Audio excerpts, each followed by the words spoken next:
विभज्यवाद YouTube channel में आपका स्वागत है।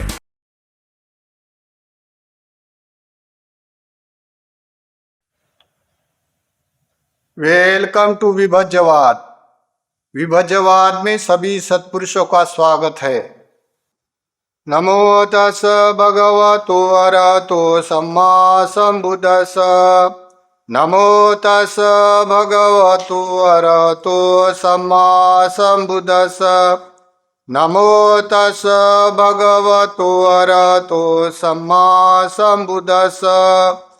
इमेना पुण्यकम्मेन मामे बाल समागमो सतन समागमोन्तु याव निब्बान पत्या। साधु साधु।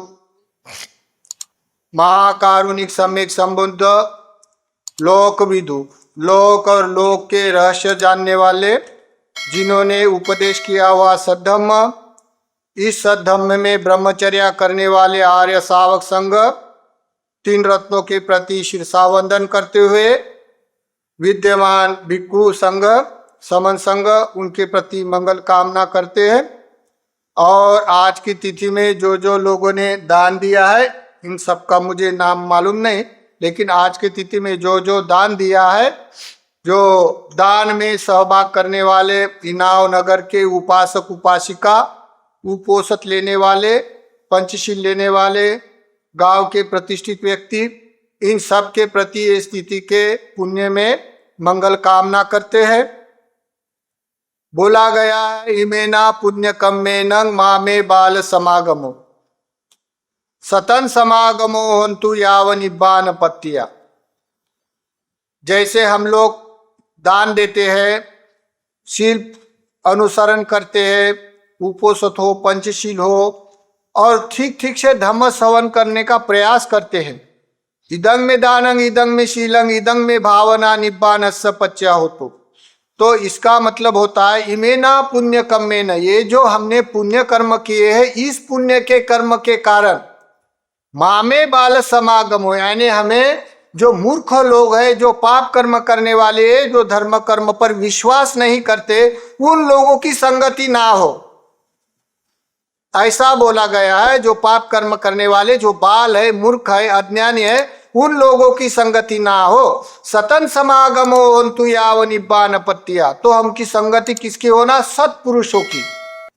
जो लोग देश के लिए कार्य करने वाले हैं, समाज के लिए कार्य करने वाले हैं, परिवार के लिए मर्यादाशील से कार्य करने वाले हैं, या अपना उत्थान करने वाले हैं, और ये सत्पुरुष कहलाते हैं। तो सत्पुरुषों की संगति होने से सतन समागमो हंतु याव निब्बान पत्या, ऐसे पुण्य कर्म के जो परिणाम आएगा, तो वो ये परिणाम से हमें सबसे श्रेष्ठ सुख, जिसको कहा गया है परमार्थिक सुख, वो निब्बान है।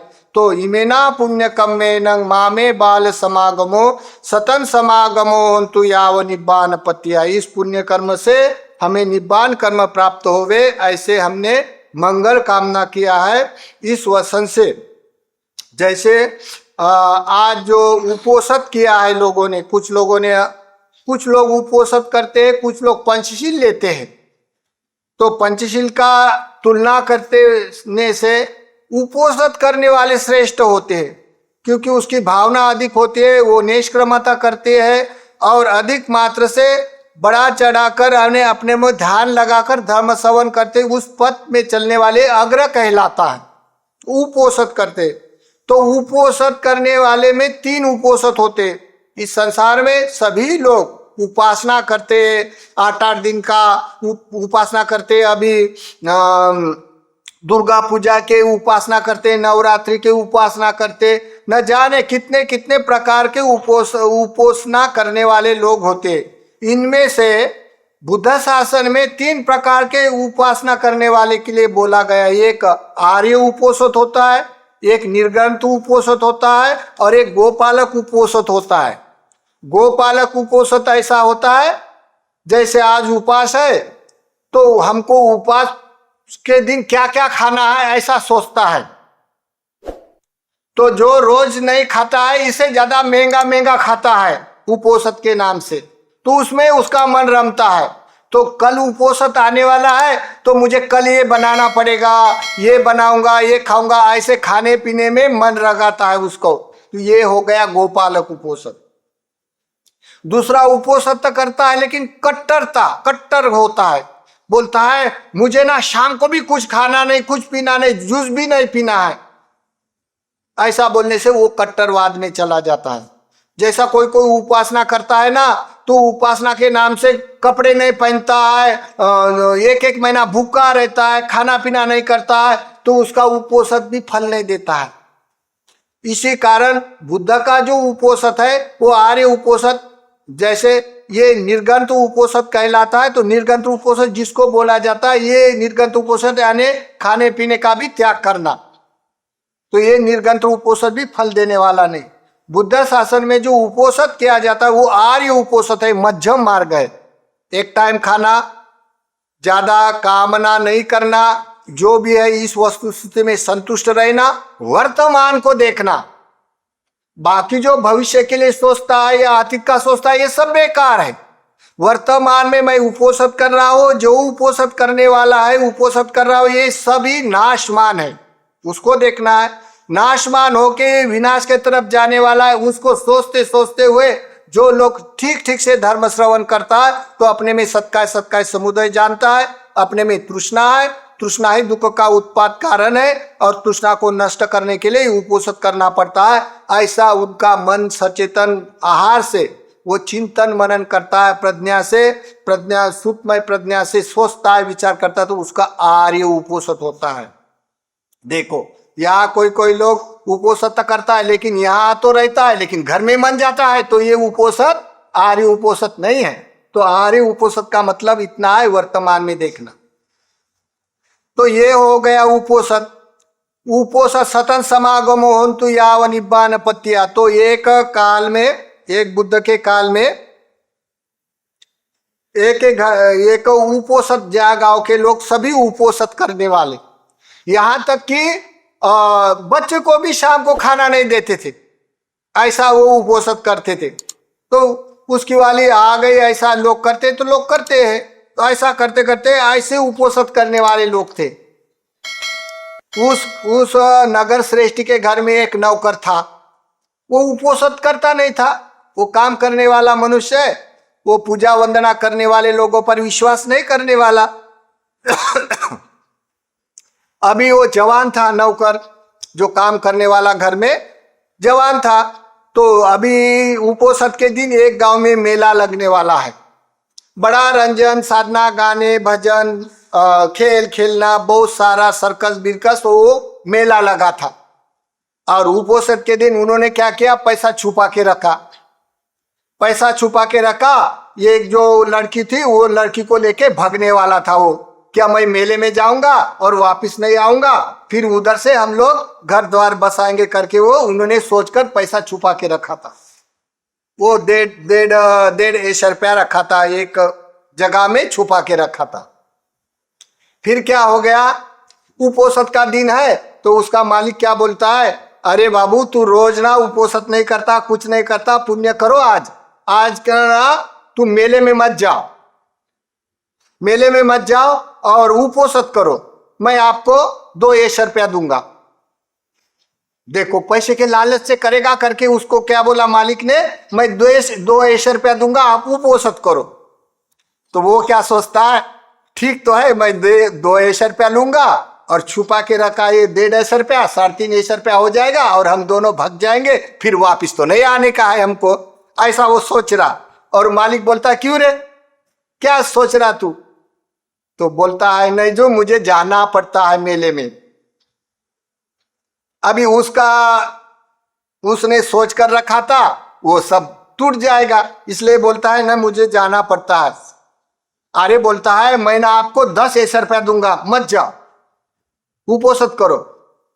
बोलता है, फिर भी बोलता है मन, ये 10 रुपया देगा तो मैं ना ले लूंगा और चुपके से भाग जाऊंगा। फिर बोलता है, नहीं जी मुझे जाना है। ऐसा करते करते उसका मन नहीं हो रहा, नहीं होने के बोलता है, देखो मैं ना आपको कुछ मट्टी दूंगा, जमीन दूंगा, आप उसकी आजीविका करो और उपोषण करो आज। ऐसा करते करते तो वो भी उसका बोलता है नहीं जी मुझे जाना है बोलता है। तो वो क्या बोलता है नगर श्रेष्ठी, अरे मैं आधी मट्टी दूंगा आधी जमीन दूंगा आपको, आप लोगों को नगर श्रेष्ठी बनाऊंगा, मत जाओ उपोषण करो। तब वो घर का नौकर सोचता है, बोलता है आधा उसका वाला धन संपदा मुझे देने वाला है, ऐसा क्या है उपोषण में, हम तो भागने वाला है लेकिन हम तो इतना जन्म भर कमा नहीं सकता हूं, उतना हमको खजीना दे रहा, मट्टी दे रहा, धन दे रहा, और उसमें है क्या उपोषण करने में, ऐसा वो बोलता है। तो सोचता है, बोलता है कोई तो भी बात होगी, इसलिए बोलता है चलो जी तुम बोलता है ना तो मैं आज उपोषण रखूंगा। देखो ऐसा बोल दिया, उपोषण कर लिया। उपोषण कर लिया, कर जाने के बाद देखो आधा उपोषण हो गया, उसने दिन भर से दोपहर को ही पकड़ के रखा। आधा उपोषण के कारण उसकी तबीयत खराब थी, उसको कुछ रोग होने से वो आधा उपोषण लेके याद करके उपोषण करने से बड़ा पुण्य होता है, उपोषण बड़ा महान होता है, इसी कारण ऐसा सोचते सोचते मर गया। देखो मर जाने के बाद वो दिव्य लोक में उत्पन्न हो गया उपोषण करने वाला, क्योंकि उसकी सोच कैसी थी, पुण्य कर्म की, दिव्य लोक में उत्पन्न हो गया। होने के बाद फिर दूसरे जन्म में एक गांव में बड़े बलांडे के घर में उत्पन्न हुआ, वो राजा के घर में, राजा के घर में उत्पन्न हुआ। तो राजे लोग सब उपोषण करने वाले हैं, और जो याद करके वो मर गया तो याद करके जन्म हुआ उसका। वो जब सोचने लग गया तब यही उसको याद है कि मैं उपोषण किया था आधा दिन, ये उपोषण के कारण मुझे राजा ने धन दिया था, और ये धन के कारण अभी तो मैं राजा बन गया, मैं राजा का पुत्र हूं, ऐसा सोच के वो गाने गाता था, खुशी होकर हर्ष होकर गाने गाता था। फिर ऐसे करके जब जब उसको खुशी होता है, देखो ये राजा के कारण मैं तो पहला इतना गरीब था, लेकिन देखो ये आधा उपोषण किया तो मुझे इतना राज्य अनुशासन मिला है, मैं राजा का पुत्र करके वो अपने में खुश होता था, हर्ष होता था, और गुनगुन करके गाना गाता था, वो हंसता था। तब उसकी शादी भी हो गई। शादी हो जाने के बाद उसकी पत्नी आ गई रानी। जब जब उसको याद आता है क्या मैं उपोषण करने के कारण मुझे इतनी सुंदर औरत मिली, राजे की लड़की मिले, और मैं राजा का पुत्र हूँ, ये कुपोषण करने के कारण मुझे इतना प्राप्त हो, तो बड़ा खिलखिल कर हंसते हर्ष उल्लास करता था। तो उसकी पत्नी थी, वो बोलती है अब बिना कारण से कोई बात में लोग कारण से हंसते, लेकिन तुम बिना कारण से ऐसे दूसरे के तरफ देखता है, दीवार के तरफ देखता है, जंगल के तरफ देखता है और हंसता है, क्या बात है मुझे बताओ। तो वो बोलता है तुझे क्या बताना है, ऐसा करके वो बता नहीं रहा। कुछ दिन हो गए वो बता ही नहीं रहा। तब उसकी पत्नी अक्ल लड़ाती है, बोलता है मेरे घर में उनके वाले ये चूल है ना, काटने के लिए नाई आता है, और नाई मालिश करता है, मालिश करने के बाद वो बख्शिश देता है राजा। तो नावी को उसने पैसे दिया, बोलते हैं मुझे नहीं बताता है, लेकिन आप नावी होकर मैं पैसे देता हूँ आपको। राजा को पूछो कि राजा बिना कारण से क्यों हंसता, उसका तो कोई कारण होगा। दीवार के तरफ देखता है, पेड़ के तरफ देखता है, हंसता है खिलखिल करके, तो उसका क्या कारण है, ऐसा आप मुझे बताओ, मैं आपको पैसा देती हूँ। और पहले देखो, पहले आपके उसके ना बड़ी अच्छी मालिश करो, बाद में उसके चूल काटो, तब वो खुश होके आपको बताएगा। फिर वो नावी आया, नाई के बाद उसने चूल काट लिया। काटने के बाद पहले मालिश किया अच्छी तरह से, मालिश करने के बाद उसके चूल काटा। काटने के बाद वो नाई बोलता है देखो, नाई को बोला देखो आपने मुझे आज खुश कर दिया, मैं आपको जो बोले वो बख्शिश दूंगा। तो वो बोलता है सही में क्या बख्शिश देगा, तो बोले मांग तो लो मैं बख्शिश दूंगा। तो बोलता है मुझे ये बख्शिश चाहिए, क्या आप लोग बिना कारण से कहीं पेड़ के तरफ देखते हुए, कभी फूल के तरफ देखता है, कभी दीवार के तरफ देखता है और खिलखिल कर हंसता है, तो उसका क्या कारण है ये बतलाओ, यही मेरा बख्शिश है। अरे बोलता है ये क्या बताए, देखो बोलता है, फिर वो कहानी बताता, मैं गरीब था, गरीब का बेटा था, राजा ने मुझे उपोषण करने के लिए कहा, मैं नहीं कर रहा था, तब राजा ने अपने वाला धन दे दिया मुझे आधा, तब मैं धन लेके भी वो आधा उपोषण करते करते मर जाने के बाद दिव्य लोक पाया। और दिव्य लोक पाने के बाद मैं ये पुण्य के कर्म के कारण, उपोषद के कारण मैं यहाँ राजा के घराने में उत्पन्न हुआ और राजा हुआ और मेरा धनवान हुआ। तो ये करने के कारण कितना हर्ष होता है, कितना सुख होता है ये पुण्य का मैं जानता हूं। तब मुझे याद आने से मुझे हंसी आती है, हर्ष उल्लास के साथ मैं खिलखिल कर हंसता हूं। ऐसा बोलने से वो नाई को खुश होकर बख्शिश दे दिया। नाई क्या सोचता है, और ये बोलता है अगर ये उपोषद करने से इतना अमीर हो जाता है, इतना खुशी मिलता है, तो मैं क्यों ना उपोषद करूं। ऐसा वो नाई सोचता है। उनके पत्नी को बता देता है ये कारण है, ये कारण से वो गरीब था, अभी अभी अमीर हो गया, ऐसे कारण से वो हस्ताय करके उपोषद के दिन। तो रानी की बड़ी श्रद्धा हो गई, अरे मेरा राजा इस पुण्य से हो गया, वो भी उपोषद करना चालू कर दिया, वो भी दान धर्म करना चालू कर दिया। ऐसे करते करते वो जो नाई था एक दिन आया, बोलता है मुझे अगर उपोषद करने से इतना सुख होता है, उतना ऐश्वर्य मिलता है, तो मैं भिक्खु क्यों ना बनूं। भिक्खु तो ज्यादा रोज का उपोषद वाला होता है। तो वो सम्मति लेता है राजा की और दूर देश में जाके भिक्षु बन जाता है, श्रमण बन जाता है। देखो श्रमण बनता है, ध्यान साधना करते करते वो मार्ग में अनुगमन करते करते करते सुख संपादन करते हुए पूर्व पहुंचा हुआ होगा, इसी कारण उसकी कामना हुई, बस भिक्षु हुआ। ऐसे करते करते वो मार्ग का साक्षात्कार किया और एक दिन अपने राज्य में आया। जहाँ नाई का काम करता था वो गांव में आया। वो गांव में आने के बाद वो राजा था, उसको मालूम हो गया कि आपका गांव का नावी जो श्रमण बना था अपने गांव में श्रमण बनकर आया करके वो चला गया। उसको वंदन किया, उसको पांग किया फूल देकर, बोलता है सवेरे मेरे घर का भोजन दान लीजिए, ऐसा करके आमंत्रित किया। सवेरे आया वो अपना पात्र चिवर लेके, तो राजा ने वो नाई के पैर धोए। पैर धोने के बाद उसकी माता थी, वो बोलती है अरे वो तो नाई था पहले, तू काहे को उसके पैर धोता है। माँ, वो राजा बोलता माँ ऐसा मत बोलो, वो अभी श्रमण बन गया, अभी नाई नहीं है, वो बड़ा पुण्य भाग्यवान हो गया। ऐसा करके वो माँ को समझाता है, फिर बिठालता है, अच्छे आसन पर बिठाता है, उसको भोजन देता है, उससे धर्म श्रवण करता है। फिर भी उसकी माँ बोलते अरे वो तो नावी था अपने गांव का, तू इतना उसकी खुशामद करता है, स्वागत करता है उसका वाला। तो माँ बोलती, बेचारी अनाड़ी माँ बोलते माँ ऐसा मत कहो, वो श्रमण बन गया, ऐसा करने से देखो। फिर वो बताता मैं किस किस पुण्य से हुआ और किस किस कारण वो नावी बन गया, और नावी बनने के बाद वो श्रमण बनने के बाद मार्ग में प्रतिष्ठित हो गया। वो एक कितना पुण्य भाग होता है उपोषद करने वाले का करके वो बता रहा माँ को। जैसा जैसा बता रहा वैसे वैसी माँ की श्रद्धा बढ़ रही। बढ़ते बढ़ते माँ भी धर्म में प्रतिष्ठित हो गई और बोलता है ले लो भाई, मेरा वाला भी धन है ना, मेरे मायके का धन है, जेवर है, ये सब दान में लगा दो, विहार बांध कर दान करो। माँ भी धर्म में प्रतिष्ठित हो गई।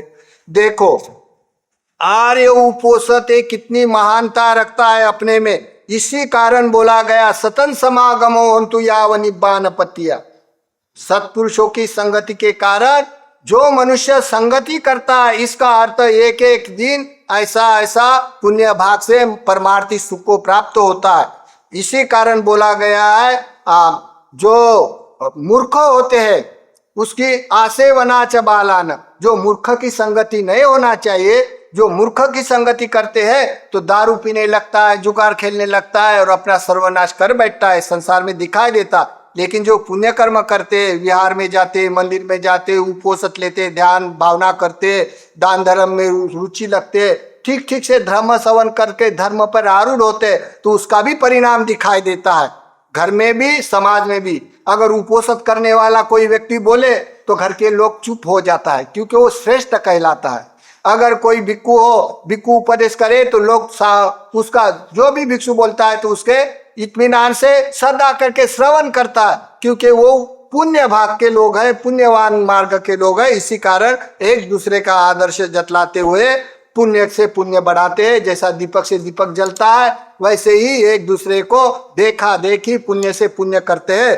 वैसे इनाम नगर के गांव के उपोषद लेने वाले, पंचशील लेने वाले गांव के प्रतिष्ठित व्यक्ति उपोषक के दिन आते हैं, उपोषक लेते हैं, दान धर्म में रुचि रखते हैं और ठीक ठीक धर्म श्रवण करते हैं, इस पुण्य से उसके भी ये परमार्थिक सुख मिले, इस पुण्य से उसके सभी संकल्प पूर्ण हुए, ये पुण्य से उसके नातेगण निरोगी सुखी रहे और ये पुण्य का सभी सत्व अनुमोदन करे। साधु साधु अनुमोदन। अभिवादनशील च निचं बद्धपचायनो चत्तारो धम्म वर्धन्ति आयुवन्न सुखं बलन्ति।